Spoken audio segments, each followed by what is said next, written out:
Breaking news to bring you now from Newcastle Crown Court. Daniel Graham, aged 39, and Adam Carruthers, aged 32, have both been found guilty of 2 counts of causing criminal damage. That, of course, relates to the felling of the Sycamore Gap tree, that famous tree, in November 2023. The last image of it standing was on the 27th of September 2023. Police body cam footage the following morning on the 28th showed the felled sycamore over the wall of Hadrian's wall. The 2 counts of criminal damage, one related to the tree itself, one related to Hadrian's wall being struck by that felled tree. Like I say, Daniel Graham and his former friend Adam Carruthers have been found guilty of the 2 counts, each of causing criminal damage.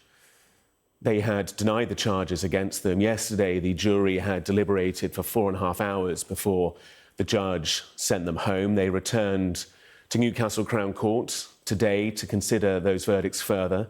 And in the past few moments, those 2 guilty verdicts have been passed. The jury deliberating, waiting to see whether that was by majority or unanimous decision.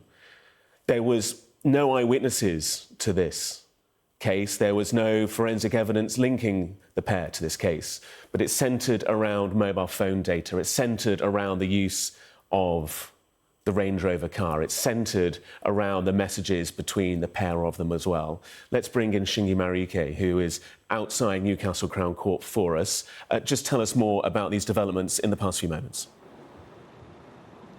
In the past few moments, Daniel Graham and Adam Carruthers have both been found guilty on the 2 counts they faced of causing criminal damage to both the Sycamore Gap tree, which was irreparably damaged when it was felled overnight, as well as Hadrian's Wall, the ancient UNESCO World Heritage Site that stands alongside the tree itself. And over the course of this trial, the prosecution described this as an act of mindless vandalism. They described how the pair, who both lived in Cumbria, travelled together that night from where they lived to then cut down the tree, which stands in Northumberland National Park, in a video, and also recorded that in video footage that showed how that moment just took mere moments for a tree that stood for 150 years to be cut down. And over the course of the trial, we also heard about how the pair seemingly revelled in their actions, with the prosecution talking about how they took a wedge from the tree, as well as a picture of a wedge from the tree, as well as a picture of a chainsaw, which the prosecution described as a trophy, which they were revelling in their actions about. And then there was a series of voice notes that was talked about over the course of the trial, in which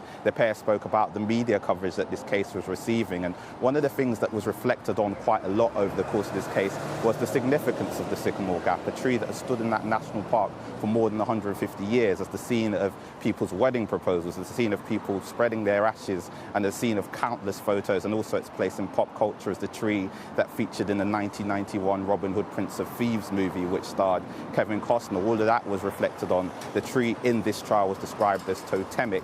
In their defence, Carruthers and Graham both said that they weren't there. They both blamed each other. We saw the disintegration of their friendship over the course of this trial, as they spoke about the fact that Graham was saying that despite the fact that the video was found on his phone with metadata tracing him to the tree, that he wasn't there, that it was Carruthers who did it, whereas Carruthers said that he was at home where he lived in Cumbria at a caravan park with his young child. But as we've just found out over the last few moments, they have been found guilty on